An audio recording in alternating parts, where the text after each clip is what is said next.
Boa noite a todos, a paz do Senhor Jesus. Deus abençoe a sua vida, a sua casa.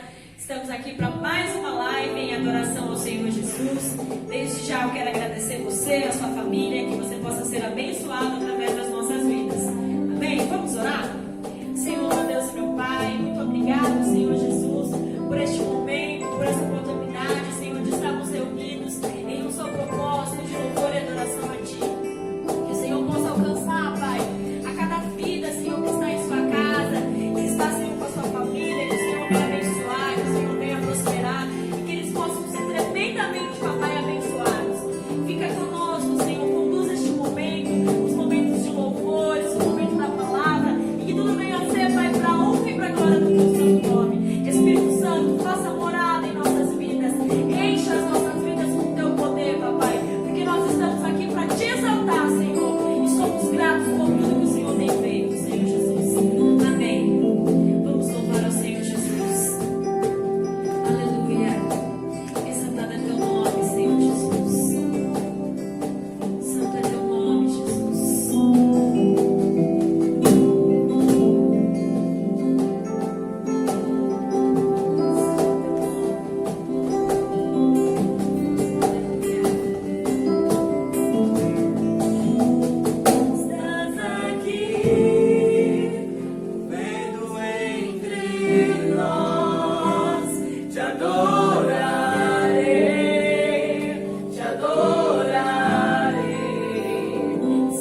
nossa luz, que Ele é a nossa salvação. Aleluia. Exaltado é o nome do Senhor Jesus. Vamos nos render aos pés do Senhor Jesus. Ele é merecedor de toda a honra, de toda a glória, de todo o louvor. E nós sabemos que nós estamos aqui por um propósito. Sabemos que tudo isso que estamos passando é um propósito. Mas sabemos que em breve tudo isso irá de terminar. E logo estaremos juntamente com Ele, Senhor, juntamente com Ele, lado a lado. Nós te glorificamos, Senhor Jesus. Tu és a minha luz, a minha salvação e a ti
sido conosco. E tem falado que, mesmo em meio ao deserto, Ele continua sendo Deus. Ele continua sendo Deus e Ele jamais mudou. E é por isso que nós estamos aqui, reunidos em um só propósito, de adorar ao Senhor Jesus. Porque nós sabemos que todo o sacrifício que Ele fez foi por amor às nossas vidas. E muitas das vezes nós estamos desesperados e preocupados com o momento, com a situação. Mas a Bíblia fala que se Ele é por nós, ninguém será contra. Então vamos continuar louvando e adorando ao Senhor Jesus, mesmo em meio em crise, mesmo em meio em guerra. Porque no final nós sabemos que a vitória é certa. Amém? Vamos fazer uma oração. E o irmão Elton Júnior vai dar uma palavra. Nós vamos continuar neste mesmo propósito. Amém? Vamos orar? Senhor, meu Deus e meu Pai, muito obrigado, Senhor, pois até que o Senhor tem falado conosco através dos louvores, que o Senhor venha continuar recebendo, Pai, a nossa adoração. Que todos esses louvores, Pai, possam ser tocados, possam ter tido tocados aqueles que estão em casa, aqueles que estão com a sua família. Ó Senhor Jesus, venha abençoar a vida de cada um, venha receber o pedido de cada um, Papai, pois sabemos que até aqui o Senhor nos sustentou. Continue falando conosco, Pai, através dessa palavra, e que tudo venha a ser para a honra e para a glória do teu santo nome, Senhor. Em nome do Senhor Jesus. Amém.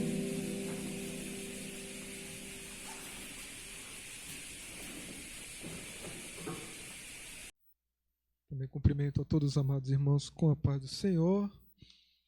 Meus queridos, vamos abrir as nossas Bíblias nessa noite para uma rápida reflexão da palavra do Senhor no livro de Efésios, carta de Paulo aos Efésios, capítulo de número 6. Aos Efésios, capítulo de número 6. Vamos ler alguns versículos nessa noite, meus irmãos. A partir do verso 10, o Senhor tem uma palavra para nós nesta noite. Leamos então. No demais, irmãos meus, fortalecei-vos no Senhor e na força do seu poder. Revesti-vos de toda a armadura de Deus, para que possais estar firmes contra as astutas ciladas do diabo. Porque não temos que lutar contra a carne e sangue, mas sim contra os principados, contra as potestades, contra os príncipes das trevas deste século, contra as hostes espirituais da maldade nos lugares celestiais.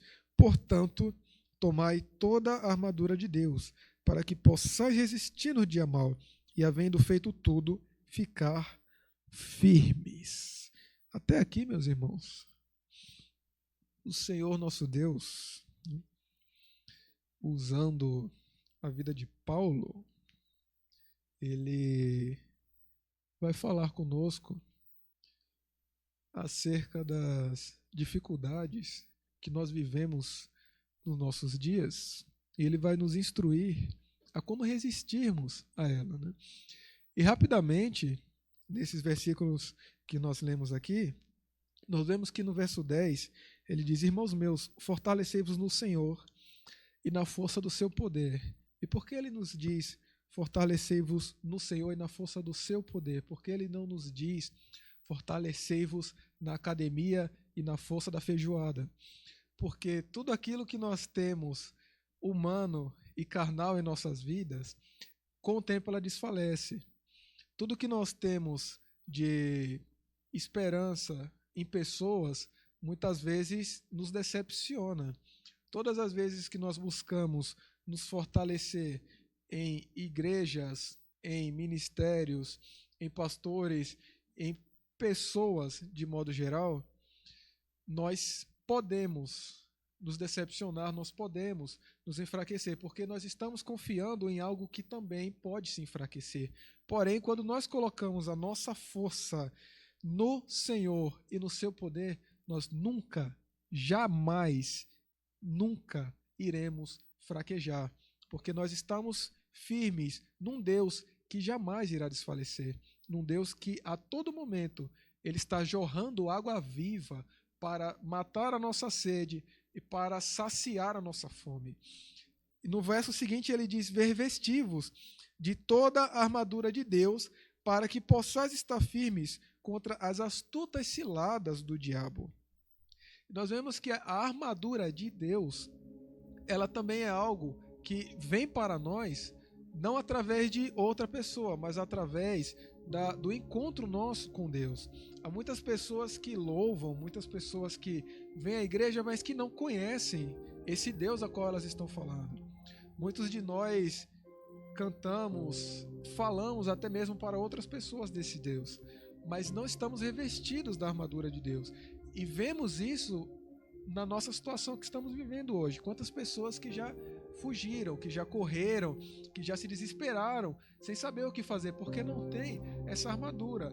Fato é que quando nós estamos vestidos de vestes simples, nós estamos suscetíveis ao ambiente ao qual nós estamos. Se você estiver apenas de bermuda, chinelo e sem camisa, na praia é tranquilo, porque todo mundo está ali dessa forma, é um ambiente propício para isso. Porém, se você estiver vestido dessa mesma forma e for para um lugar muito, muito frio, você vai passar uma certa dificuldade ali para se sentir bem, por mais que tenha doido que gosta de frio. Eu não gosto de frio, é uma dificuldade para me acordar de manhã. Minha esposa, ela põe o relógio para despertar 10 para as 6, 5 para as 6, 6 e 5, 6 e 10, 6 e 15, 6 e 20, eu venho levantar 10 para as 7. Por quê? Porque tá frio. No momento tá frio. Ela tá aqui, não me deixa mentir. E na nossa vida também é assim. Por que nós devemos nos revestir da armadura? Porque se você está vestido de algo que reveste aquilo que você já tem, independente do que vir até o encontro, ele vai bater em você. Você vai até sentir que algo te bateu, mas isso não vai te ferir. Isso não vai te criar cicatrizes, isso não vai te criar feridas, porque você, por mais que sinta que aquilo te atingiu, há um Deus que te protege, te redime e diz: meu filho, tá tudo bem, porque eu estou aqui com você. E essa armadura a gente adquire orando a Deus, buscando a Deus, adorando a Deus todos os dias, buscando esse Senhor, o nosso Pai, que está ali sempre pronto para nos atender. No verso 12 ele diz: porque não temos que lutar contra a carne e sangue, mas sim contra os principados, contra as potestades, contra os príncipes das trevas deste século, contra as hostes espirituais da maldade nos lugares celestiais. E fato é, meus irmãos, que por mais que nós tenhamos lutas aqui na nossa vida, quando ele fala de contra carne e sangue, eu particularmente vejo no nosso meio, a gente trabalha com várias pessoas que não são crentes, né?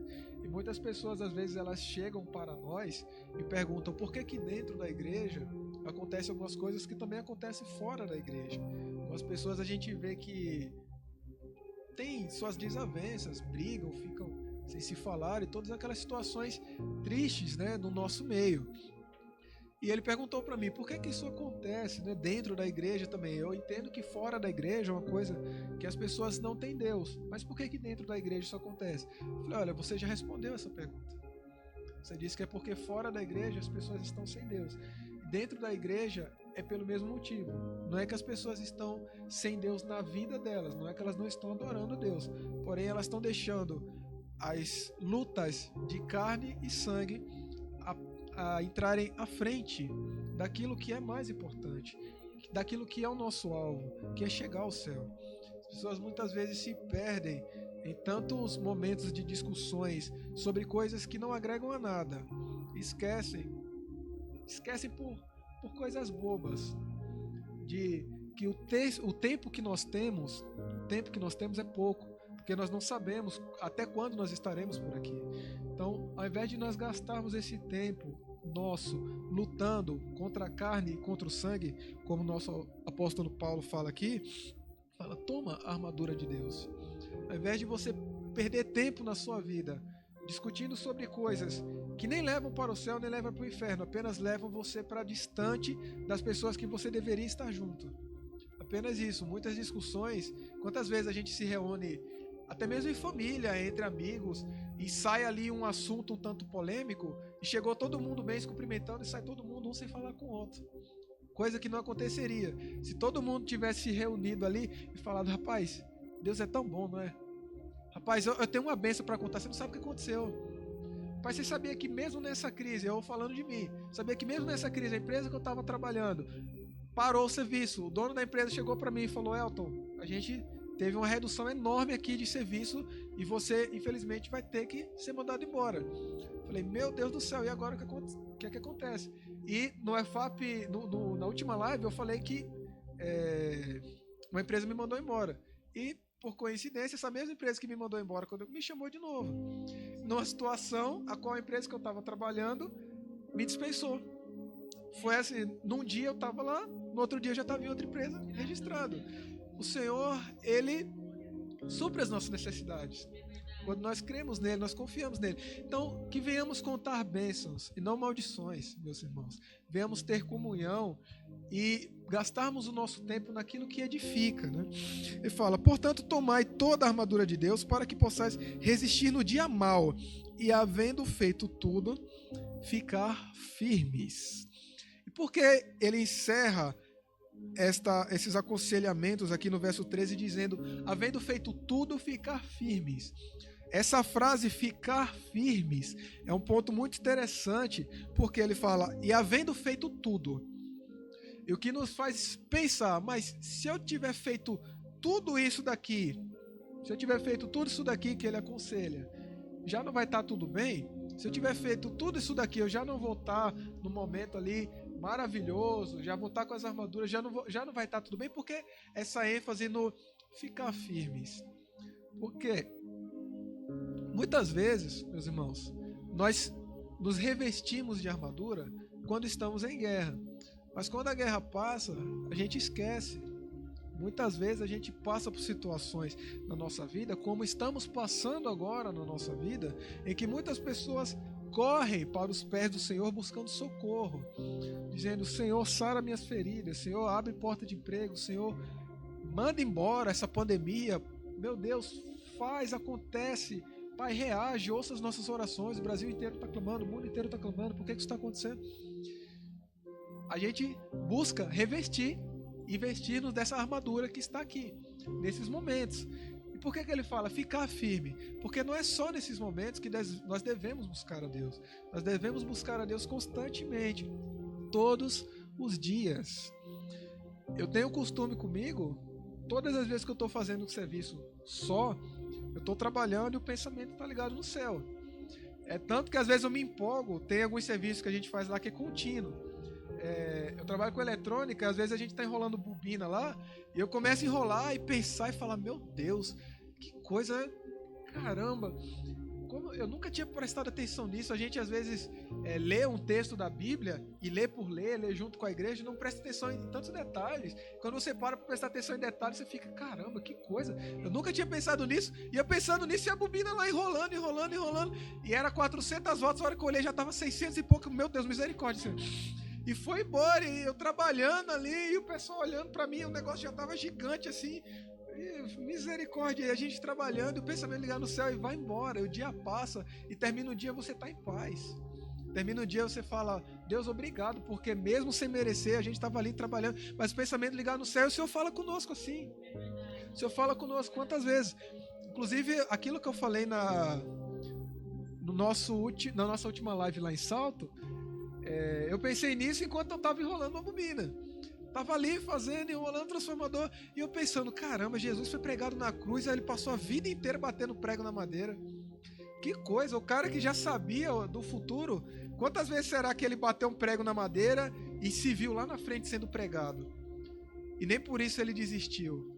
Nem por isso ele deixou de alcançar, de viver a sua vida até iniciar o seu ministério. Ele estava todos os dias batendo prego na madeira até chegar o momento que ele seria pregado na madeira. Meu Deus, a bobina da reflexão. O momento ali que eu tiro sozinho. E a gente começa a pensar algumas coisas. Eu falei: meu Deus, eu nunca tinha ouvido isso. Que coisa absurda. E nesse momento, todas as vezes que acontece, eu olho para o alto. Eu falo: Senhor, muito obrigado. Muito obrigado porque o Senhor tem falado comigo. A gente nem sempre, para falar com Deus, a gente tem que se trancar, tem que estar literalmente com uma Bíblia na mão, você não tem que, todas as vezes que você quer ligar o seu pensamento ao céu, obrigatoriamente ajoelhar-se no chão, com o rosto em pó. Basta simplesmente você meditar na palavra do Senhor. Basta você simplesmente olhar para o céu e falar: Deus, estou aqui sozinho, fala comigo, fala comigo. E o Senhor, Ele fala conosco. Então, ficar firmes vai muito mais além do que nos revestirmos para guerras momentâneas. Que a verdade é que nós não sabemos quando o Senhor irá voltar. Nós não sabemos sequer se a gente vai sair daqui por aquela porta, vai tropeçar na madeirinha que fica ali para a porta não bater, vai cair no chão, vai acontecer alguma coisa. Então, esse mesmo rapaz que ele perguntou para mim por que acontecem as coisas dentro da igreja, ele me fez uma pergunta certa vez, e ele perguntou para mim assim: Eltinho, quando Jesus vai voltar? Porque olha, cara, eu acho que o meu bisavô já ouvia isso do bisavô dele. Eu falei: é verdade, o bisavô dele já ouvia isso do tataravô dele. Ele falou: mas, então, como que a gente sabe que Jesus vai voltar? Como que a gente faz? Que ele não diz quando vai voltar. Ele não diz. Mas para ir para o céu tem que, né, seguir umas regras lá. Exatamente. A Bíblia diz que sem santidade ninguém verá Deus. Falei: então como que a gente vai fazer para se preparar para quando Jesus voltar? Simples. A gente tem que buscar estar sempre preparado. Aí ele falou: mas aí eu falei, é uma coisa muito simples. Porque se Jesus falasse para mim que ele ia voltar em 2020, talvez, em dezembro de 2019, no dia 27, depois da ceia, e olhe lá, eu ia falar: meu Deus, falta 3 dias para Jesus voltar, acho que eu vou na igreja. Eu vou batizar, acho que eu vou... Rapaz, será que dá tempo de eu batizar em línguas? A Bíblia fala que todo aquele que crer for batizado vai ser salvo, eu creio. Eu creio na Bíblia que diz que Jesus vai voltar em 2020, falta 3 dias, vai dar tempo. Se eu não for pro céu, eu vou ficar bravo, porque a data tá aqui. Aí ele olhou pra mim e falou: verdade. E a gente vê essa situação acontecendo no nosso meio hoje. Deus está voltando para várias pessoas todos os dias no nosso mundo. E muitas pessoas estão correndo nesse momento para a igreja, né? Com medo de Jesus voltar para ela naquele momento e ela está sem salvação. Isso para nós é um alerta enorme, queridos. Dessa vez a gente ainda está vivendo a situação, sem saber o que vai ser amanhã. E Jesus, que ele nem disse quando vai voltar. Certa vez me perguntaram uma coisa e o rapaz perguntou para mim assim: olha, é pecado a gente desejar algumas coisas, né? A Bíblia fala que se a gente desejar o mal, a gente já pecou, tá? Eu falei: olha, termine a sua pergunta. Ele falou: se eu ficar com vontade de experimentar alguma coisa, eu já estou pecando se eu não puder fazer isso, mas e se eu fizer depois pedir perdão a Deus? Ou eu quero fazer, eu já pequei, né? Minha vontade, eu já pequei. Se eu não fizer, eu vou estar pecado do mesmo jeito. Eu falei: se eu pedir perdão a Deus depois que eu fizer, pelo menos já matei minha curiosidade e tal. Eu falei: rapaz, falei: onde tá, né? E se no momento que você está experimentando, você perde sua comunhão com Deus e Jesus volta bem naquela hora, como que fica? Como que fica essa situação? Vai dar tempo de você pedir perdão a Deus por um pecado que você fez consciente ainda, sabendo que era errado? Vai dar tempo de você fazer isso? Mas eu já não pequei de todo jeito. Eu falei: olha, quem esquadrinha o nosso coração, os nossos sentimentos, é o Espírito Santo de Deus. O inimigo, ele te acusa daquilo que você fala e faz. Mas os seus pensamentos e o seu coração, aquele que vai julgar as suas intenções, é Deus. Enquanto você pensou, mas resistiu, Jesus disse: resistir ao maligno, ele fugirá de vós. Pronto. É verdade, realmente. Eu acho que eu não vou experimentar, não. Deixa pra lá isso daí, vou ficar na curiosidade. Falei: então, o ficar firmes, ele se aplica em todas as situações da nossa vida, meus irmãos. Vamos nos manter firmes, revestidos dessa armadura de Deus, para que nós estejamos preparados para lutar contra tudo aquilo que vier em nossa vida. Amém? Amém? Então, Deus abençoe a cada um de vocês que estiveram conectados conosco nessa noite, que louvaram junto conosco, que tiraram um momento para ouvir um pouco da palavra de Deus e para adorar ao nosso Deus. Vamos orar, meus irmãos, para encerrar, né? Agradecendo a Deus por tudo aquilo que foi feito nesta noite. Senhor meu Deus, Deus santo, Deus tremendo, Deus poderoso, Pai da eternidade, Príncipe da paz. Meu Deus, nós te louvamos, Senhor, porque nessa noite o Senhor nos concedeu essa oportunidade.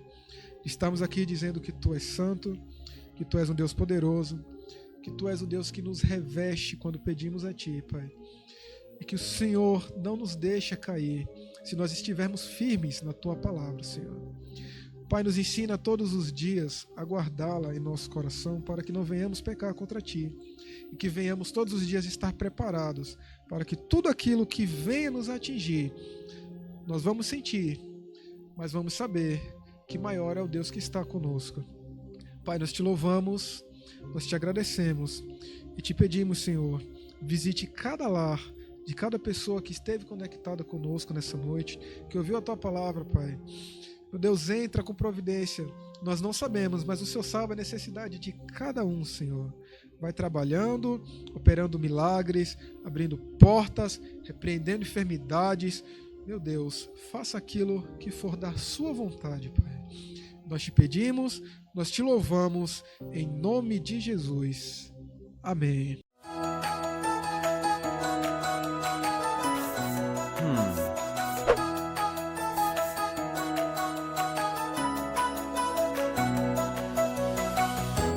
Vamos lá, galera, para a nossa primeira pergunta no Perguntas e Respostas. A primeira pergunta é o seguinte: o que é o batismo com fogo, Mateus? Primeiramente, boa noite a todos que nos acompanham, a paz do Senhor Jesus. Bom, na verdade existe alguma certa polêmica, né, sobre esse assunto, sobre o batismo com fogo, se é a mesma coisa que o batismo com o Espírito Santo. E na realidade, quando nós vamos estudar esse assunto, quando nós vamos estudar acerca do texto, existem duas linhas de raciocínio que alguns estudiosos nos trazem. E a primeira delas e mais conhecida é quando o texto fala lá, né? Porque se existe o batismo com fogo, é porque alguém tirou isso de algum lugar. Então você pergunte, Mateus, de onde tiraram isso? Lá no Evangelho de São Mateus, no capítulo 3, a partir do versículo 11. Eu vou pedir para alguém abrir para mim, a irmã Jeane, boa de Bíblia aí. Mateus capítulo 3, a partir do versículo 11. Glória a Deus. Mateus 3:11. Isso. Diz assim o texto da palavra. Tá na tela. É que aqui eu não consigo enxergar. A partir do versículo 11.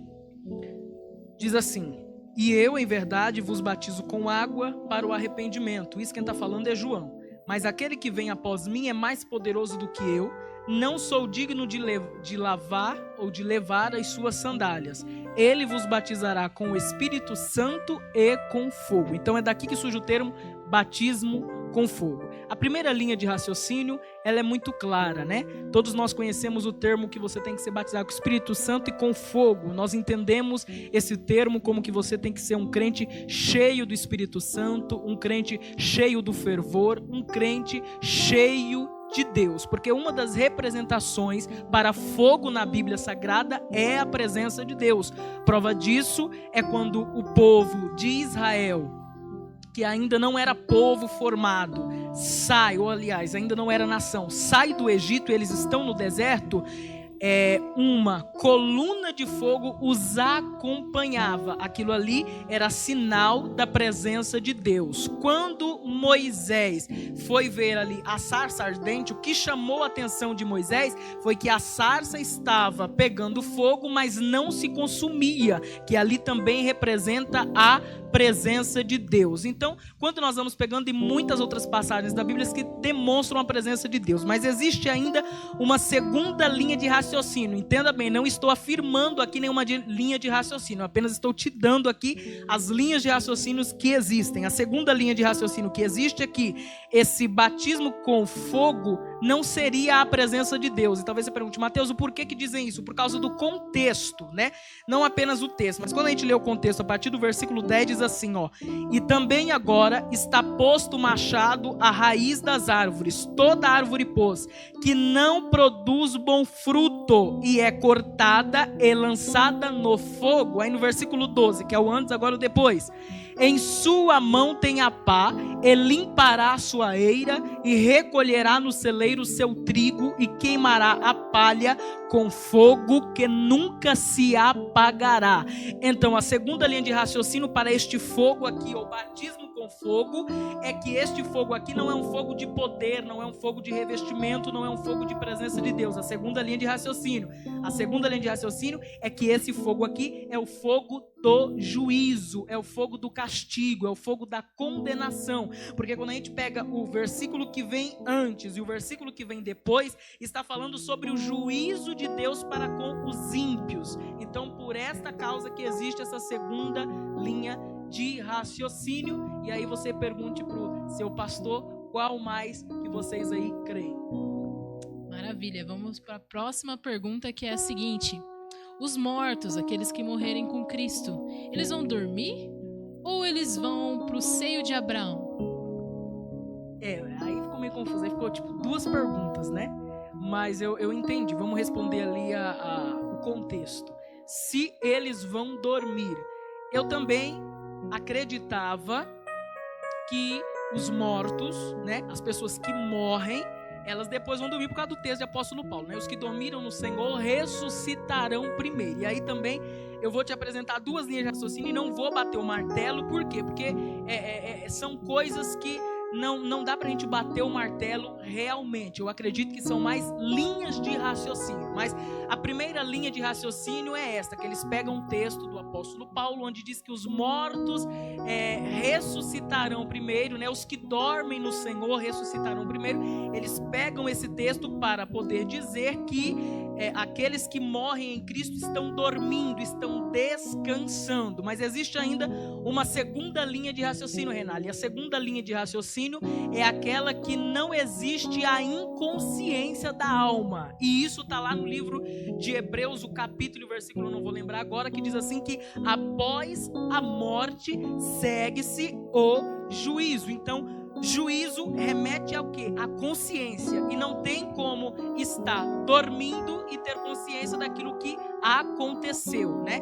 Então, por esse fato, acredita-se que não existe, a segunda linha de raciocínio, a inconsciência da alma. O que é a inconsciência da alma? É quando estão dormindo, quando estão repousando. Acredita-se que os santos que morreram em Deus e foram para os céus estão nesse momento acordados e não dormindo, se foi isso mesmo que eu entendi da pergunta. Certo. Vamos para a nossa última pergunta agora, que é: o que é manifestação do Espírito Santo e o que não é? Como discernir? Eu vou falar uma coisa para você. Tem dedo de teólogo nessa pergunta. Se for do Campo Bonito, é o pastor Ari, brincadeira. Mas eu achei uma pergunta assim muito pessoal. Eu achei uma pergunta muito pessoal. É bem verdade que sim, existe na Bíblia ali algumas instruções para a gente saber quando que é o Espírito Santo e quando não é. Agora, o problema dessa pergunta é quando a gente julga o que é ser do Espírito Santo baseado naquilo que a gente sabe e conhece.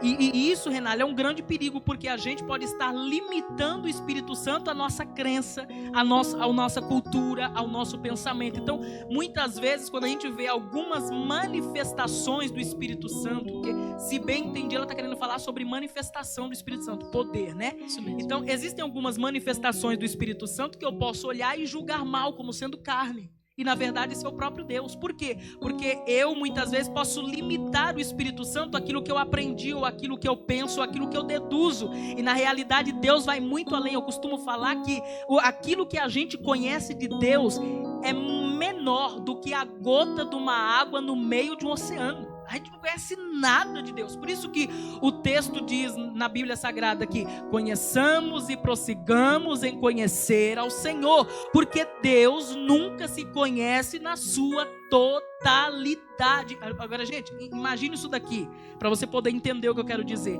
Nós aqui somos seres limitados. E o que é Deus? É ilimitado. Nós temos começo. Deus não tem começo. Deus, ele é. Deus, ele sempre existiu. Então, é difícil da gente compreender o que é a manifestação do Espírito Santo, muitas vezes, quando a gente julgar no campo físico, né? Quando a gente julgar segundo as nossas crenças, segundo a nossa cultura, né? Então, fica difícil por causa disso. Tô falando porque algumas pessoas vêm perguntar para mim, mas rapaz, ou de repente nem perguntar, já julgando, rapaz, aquilo ali eu não acredito que foi Deus não, aquilo ali, e muitos testemunhos eu também já ouvi, como eu também já tenho esse próprio testemunho, de ver algo ou alguém falando algo e pensar comigo, ali não é Deus. E passado alguns dias se cumpriu o que a pessoa falou, porque eu estava julgando o que a pessoa me falou naquela realidade, naquele contexto que eu estava vivendo. Então, por isso que eu falo que é um pouco complicado de nós dizermos aqui, não, só é o Espírito Santo se for assim, porque se eu fizer isso, gente, eu vou estar limitando. Se eu fizer isso, eu vou estar colocando um limite, uma barreira, uma muralha. E não, Deus vai muito além. Deus faz o que Ele quer, do jeito que Ele quer e da forma que Ele quer, e Ele é Deus, e quem somos nós para poder contender. Mas existe um princípio, Bíblia Sagrada. Quer saber se algo é de Deus ou se não é? Vamos falar de manifestação do Espírito Santo. Vamos especificar aqui em questão de profecia. Quer saber se algo é de Deus ou se não é de Deus? Vai para a Bíblia Sagrada. Existe uma coisa chamada princípio. E princípio é uma coisa que é independente de ou independe de Velho Testamento e de Novo Testamento. Princípio é uma coisa que vai do começo ao fim e Deus não abre mão e Deus não nega os seus princípios. E qual que é o princípio de Deus? A sua palavra. Então, se existe alguma coisa que você está olhando e vai contra os princípios bíblicos, aí eu posso dizer que isso não é de Deus. Mas se você olhou e não tem nada que fira os princípios da palavra de Deus, então pode ter certeza que é Deus. Só aproveitando o gancho aí, que você falou da questão do discernimento, né? A gente pode também cometer o pecado de blasfêmia contra o Espírito Santo, né? Nesse caso, se a gente não... se a gente falar aquilo ali não é do Espírito Santo, aquilo é demônio, e se for o próprio Espírito Santo agindo, a gente já blasfemou. E aí não tem perdão, certo? É exatamente isso, o Ari comentava sobre isso numa ministração que ele fez aqui esses dias atrás, e é o grande perigo, porque a Bíblia, gente, ela fala assim, para que nós, a gente tem que tomar cuidado, que a Bíblia fala assim, para a gente julgar a profecia. A gente julga a profecia se a profecia é de Deus ou não, mas não o profeta. Porque algumas vezes a gente pode se equivocar e olhar para o profeta e falar, é demônio, não é Deus. Então aí, né, a gente pode acabar cometendo o pecado de blasfêmia contra o Espírito Santo, né? E quando a gente comete esse pecado, segundo a Bíblia Sagrada, não tem perdão. É bem verdade que a blasfêmia não se limita apenas a isso, mas uma das coisas que a gente pode considerar como sendo blasfêmia com o Espírito Santo é alguém sendo usado por Deus, a gente chamar de demônio, como a própria Renália acabou de citar aqui. Julga muito por testemunho, e é muito forte mesmo.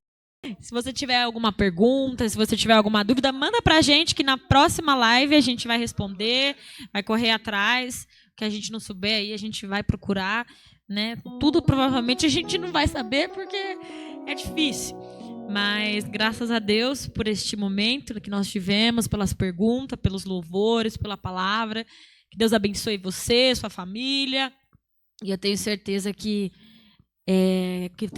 Deus vai recompensar esse momento que você tirou para estar aqui com a gente. Amém? Vamos fazer uma oração, já agradecer a Deus, porque Ele é bom em todo tempo e a misericórdia dEle dura para sempre. Amém? Vamos orar? Senhor, meu Deus e meu Pai, muito obrigado, Senhor Jesus Cristo, por este momento, por cada louvor, por cada palavra, por cada resposta. Senhor, sabemos que o Senhor falou conosco, sabemos que o Senhor esteve conosco, que se permitindo, papai, nós possamos estar aqui mais uma vez na próxima live, juntos nesse propósito, Senhor Jesus. Sabemos que não tem sido fácil, não podemos nos reunir, mas sabemos que o Senhor é conosco, sabemos que o Senhor tem sido conosco, tem sido fiel nas nossas vidas e nos permitiu, Pai, de termos essa oportunidade, este momento, papai, para nos reunirmos para glorificar o seu nome. Abençoa a cada um, Pai, a cada pai, a cada mãe, a cada filho, a cada jovem que nos assistiu, que o Senhor venha abençoar, que o Senhor venha suprir cada necessidade e que o Senhor venha estar em nossas casas, para que o Senhor venha ser o centro de tudo nas nossas vidas. Muito obrigado, papai. Assim já pedimos e já te agradecemos em nome de Jesus. Amém.